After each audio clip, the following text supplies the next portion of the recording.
Going abroad is everyone's ideal vacation. We get it. Who would not want to pack their bags, change their name, and just move to another country? Yeah, good kidding. But seriously, it is super important to familiarize yourself with the customs and the social cues of different countries that you might end up getting chased by a mob of angry locals for something that maybe was normal in your country, but not here. So here are some of the customs followed in different countries. First up, dine and dash in Austria. Ever gotten tired of repeatedly asking for the bill, but the waiter is just too busy to notice you? Well, in Austria, you can just leave if they ignore you 3 times. Sounds like a whole lot of free meals to us. Plus, you only tip the waiter if you did a good job, because it's not included in the bill like it is in other European countries. We do hope you tip waiters regardless, but at least you won't feel as bad if you can't do it. Up next, how close is close? Let's look at Finland. In Finland, they prefer to keep you at arm's length pretty much all the time. These people really like their personal space. Just get up and leave instead of trying to sit at the bus stop with more than 2 people sitting at it. There's actually a super popular meme of Finnish people standing a good 6 feet apart at the bus stop. This was way before the pandemic. They invented social distancing. We suspect the Finnish might physically recoil or hiss like a vampire in the sun if you try and get too close to them, so don't bother saying hi.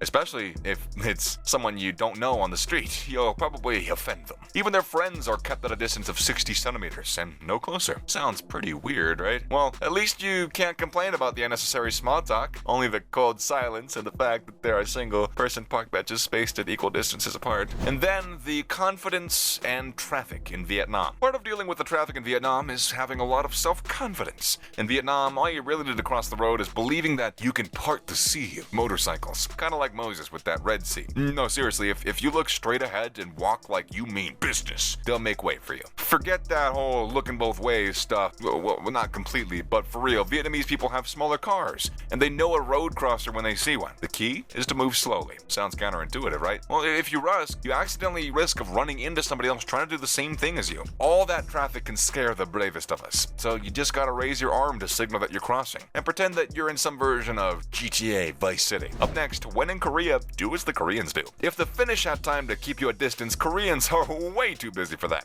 While they do like some personal space, they aren't going to apologize for bumping into you. Just brush it off and don't take it too personally. It's a crowded place, you're gonna get pushed around. Of course, that absolutely doesn't mean you can just talk to them. We've heard that you can even be arrested for doing that. We're kidding. That good old Finnish coldness is still there though. Just with more bumping and shoving. We do recommend giving up your seat to any old person, or risk being glared at by the entire bus. Koreans take respecting the elderly very seriously. You can't even start eating until the elderly have. Take a good look at K-dramas if you want to get a sense of how some serious Korean etiquette is. Next on the list, stop, drop, and walk. Because there's no point in pulling your car to drive to places that are almost walking distance all the time. Australians have some tricky roads that you don't want to be experimenting with. Make your life a little easier and walk on some of those designated walking tracks. You probably heard of Australia's National Geographic type beat wildlife, so now we hope that you're keeping that in mind before you try and get friendly with a harmless looking insect there. You could be risking a life-threatening disease, or worse, kickstarting another pandemic.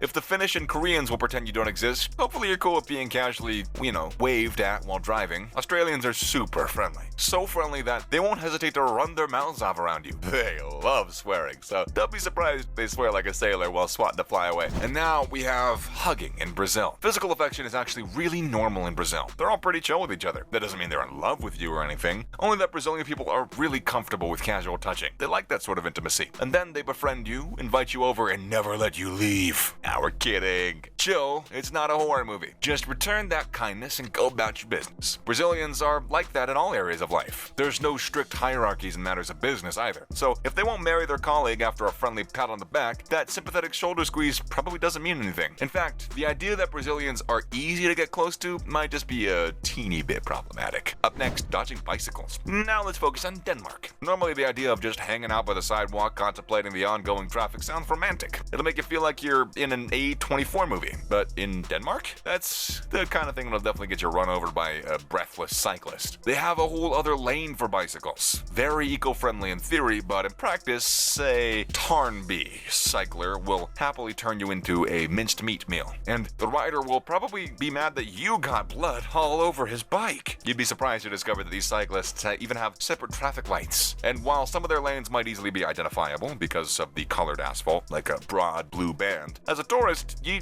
can't can't just forget that these lanes exist. Seriously, it's for your own good. Yeah, keep an eye out for these demons. Next, inside out like with shoes, but in Sweden. Now, we don't know about you, but we believe in taking off your outside shoes inside the house, and apparently so do the Swedish. They don't want the funny design of your dirty shoe prints all over their carpets or floors. We can't really blame them for wanting to keep their house clean. So unless you want a Swedish person baring their teeth at you, just shimmy out of those Adidas sneakers. It's mostly because of the terrible winter there, which is almost always coming. They started taking off their shoes to avoid getting snow inside, but now even children take off their shoes and socks inside of classrooms so that they can experience that freeing feeling of walking around barefoot. If you ask us, that doesn't sound all that weird. Sort of comfortable, really. It's got a bit of that new age spirituality feel to it, connecting to the earth and all that. And now showing respect in Japan. In Japan, they are big fans of bowing. No, not like bowing the king, just casual, respectful bowing on the daily. Now there are different types of bows. A casual bow would probably be a little nod to a passerby. If you're inside somebody's house and there's a tatami mat involved, that's different. You'll have to bow down all the way till your head hits the mat. Makes sense too, to have your head protected like that. Although bowing started as a way to greet those belonging to a higher social class, now they use it as a way of saying, hey, it's all cool. How else could the Japanese possibly know that you don't have a knife hidden in your socks? Just bow and they'll probably trust you a little bit more. Lastly, stick out your tongue and look respectful. You'll actually be shocked we would find out that people in Tibet don't hate somebody sticking their tongues out. They believe the devil has a black tongue, so if you show your tongue, you're playing for the right team. For them, it's both a greeting and a way of showing respect to the other person. Really makes you think about what the Tibetans find insulting, if there even is anything insulting. Being respectful of other cultures while traveling is super duper important. There's a difference between being curious and being annoying. You should remember that you're a guest in that country and could mysteriously die in an accident without ever returning home. Nah, we're kidding again. But seriously, we know that the world looks like a global village, but each place has its own unique culture and history. You have to respect it if you want them to be welcoming towards you. And who knows, you could end up making some really cool friends all over the world. And that's a wrap for this video. Are you curious about any of these particular countries' customs? Let us know in the comment section below. Make sure to give this video a thumbs up and subscribe to our channel for more videos like this. See you in the next one.